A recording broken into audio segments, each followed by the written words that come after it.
Bonjour à toutes et à tous et bienvenue dans Inside Sims, votre tout nouveau rendez-vous au cœur de l'actu Sims 4. Et comment démarrer ce numéro sans parler de la dernière grosse mise à jour? Une mise à jour qui ne se contente pas de corriger quelques bugs, mais qui touche à des systèmes centraux du jeu, introduit un événement temporaire et prépare clairement le terrain pour la suite.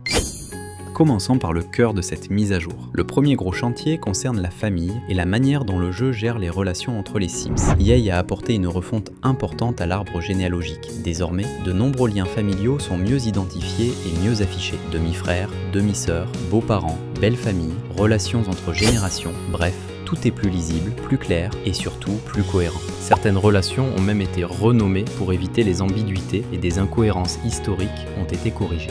Autre changement important, certaines interactions romantiques deviennent désormais impossibles entre membres proches d'une même famille. L'objectif est simple, éviter des situations étranges et renforcer la logique des dynasties sur le long terme. Autre évolution importante de cette mise à jour, le mode construction et plus précisément les escaliers. EA a ajouté de nouveaux outils de personnalisation, notamment pour les rampes. Il est désormais possible de mieux contrôler leur placement, leur continuité, leur style et de créer des escaliers plus larges, plus élégants, plus monumentaux. Dit comme ça peut sembler secondaire, mais pour les joueurs qui aiment construire, c'est un vrai gain de liberté créative. Ce genre d'amélioration facilite clairement la création de grandes maisons familiales, de manoirs ou de constructions ambitieuses. Et honnêtement, c'est typiquement le genre d'outil qu'on attendait depuis longtemps. Cette mise à jour apporte aussi plusieurs ajustements dans le mode Créer un Sims. D'abord, une meilleure organisation de certaines coiffures, notamment pour les cheveux bouclés et afro-texturés, avec des filtres plus clairs et plus pratiques. Un nouveau tag, appelé Africana, fait également son apparition pour mieux identifier certains styles. Et côté personnalisation pure, de nouveaux styles et couleurs d'ongles sont ajoutés. Ce sont des détails, oui, mais des détails qui comptent quand on aime pousser la personnalisation très loin. Autre ajout, celui d'un événement temporaire en jeu intitulé Héritage perdu. Un événement centré sur la famille, la transmission et la mémoire des générations. Concrètement, les joueurs peuvent relever des défis spécifiques pour débloquer des récompenses exclusives pendant une durée limitée. Ce qu'il faut bien comprendre, c'est que Héritage perdu n'est pas un bonus anecdotique. Il accompagne directement les changements apportés à l'arbre généalogique et agit presque comme une extension narrative de cette mise à jour.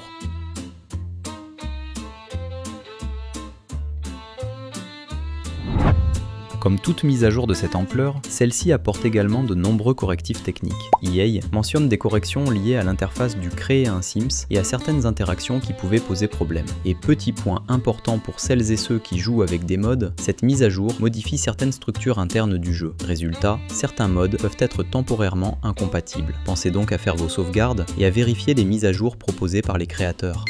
Il est maintenant temps de passer au gros dossier du jour, le tout nouveau pack d'extension Héritage et Royauté qui sera disponible à partir du 12 février. Et là, on ne parle pas d'un simple pack à thème, on parle d'une extension qui ambitionne de changer la manière dont on joue les familles sur le long terme. On va donc prendre le temps de comprendre ce que ce pack apporte réellement.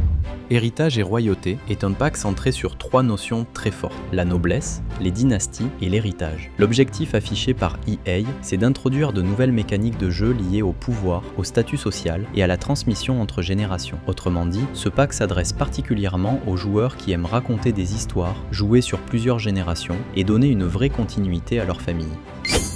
Pour accompagner ce thème, Héritage et Royauté introduit un nouveau monde appelé Ondarion. Un monde clairement pensé autour de la noblesse et des grandes familles, avec plusieurs quartiers marqués par leur histoire et leurs lignées influentes. Chaque zone semble avoir ses propres dynasties, ses rivalités et ses enjeux sociaux. On est donc sur un monde qui n'est pas juste un décor, mais un terrain de jeu narratif pensé pour accueillir ce nouveau gameplay centré sur l'héritage.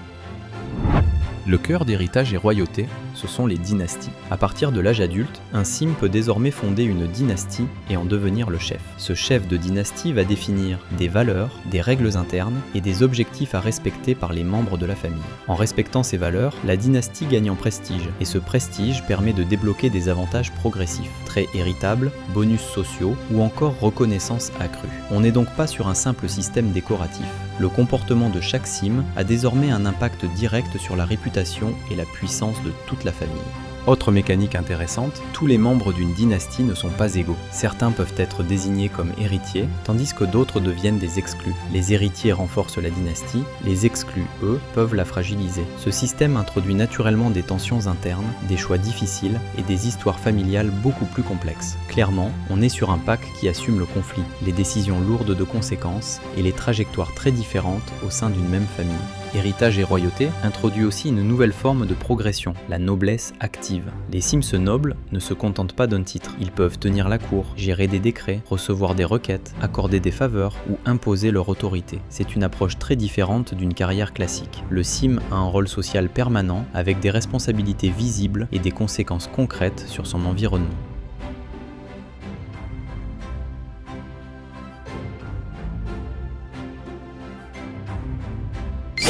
Et évidemment, quand il y a du pouvoir, il y a des rivalités. Le pack introduit des conflits entre nobles qui peuvent se régler de différentes manières. Diplomatie, manipulation ou même duel à l'épée. À cela s'ajoute un système de scandale. Des secrets peuvent être découverts, révélés publiquement ou utilisés comme moyen de chantage. Ces scandales ont de vraies conséquences. Perte de réputation, rupture d'alliance, déclin du prestige. Là encore, on est sur des mécaniques pensées pour nourrir le récit sur le long terme.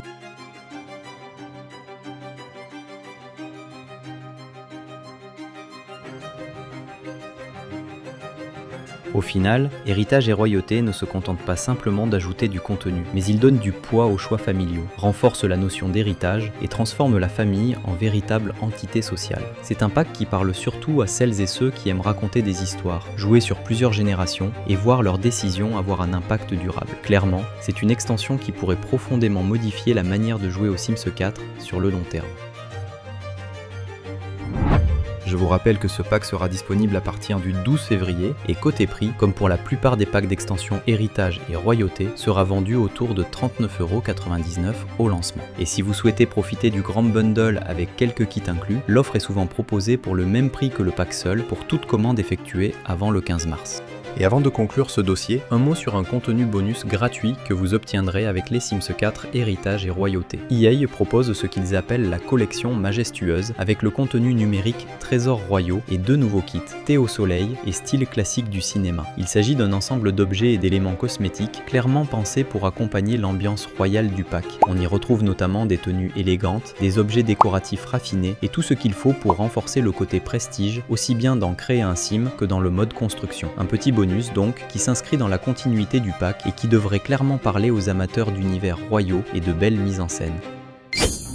Avant de passer à la conclusion, on va évoquer rapidement une rumeur qui circule beaucoup en ce moment autour de la licence des Sims. Certains joueurs parlent depuis plusieurs semaines d'une éventuelle évolution du jeu baptisé Sims 4.5, un nom qui n'a jamais été confirmé par EA ou Maxis de façon officielle. Ces discussions viennent surtout de divers leaks ou spéculations sur un projet interne, souvent désigné par la communauté comme Project X, censé être une version enrichie ou techniquement différente des Sims 4. Pour l'instant, il n'y a aucune annonce officielle, aucune date, ni aucun détail confirmé sur ce qu'un Sims 4.5 serait exactement. Donc, si vous en entendez parler, gardez bien en tête, c'est pour l'instant une hypothèse de la communauté et en aucun cas une information EA. Petit rappel pratique pour terminer. Si vous jouez avec des mods, la mise à jour du 3 février a pu en désactiver certains. Pensez bien à vérifier les mises à jour proposées par les créateurs et comme toujours, à faire vos sauvegardes avant de relancer une partie. Et pour celles et ceux qui souhaitent profiter de l'événement Héritage perdu, n'oubliez pas qu'il est temporaire, donc mieux vaut ne pas trop tarder. Côté agenda, le pack d'extension Héritage et Royauté sortira le 12 février sur PC, Mac et console. Dans les prochaines semaines, on va évidemment continuer à surveiller les retours des joueurs sur la mise à jour, l'accueil de cette extension et plus largement la direction que prend les Sims 4. Et bien sûr, s'il y a la moindre annonce officielle concernant l'avenir de la licence, on prendra le temps d'en reparler ici. Merci d'avoir suivi Inside Sims, on se retrouve très bientôt pour un nouveau numéro au cœur de l'actu Sims 4.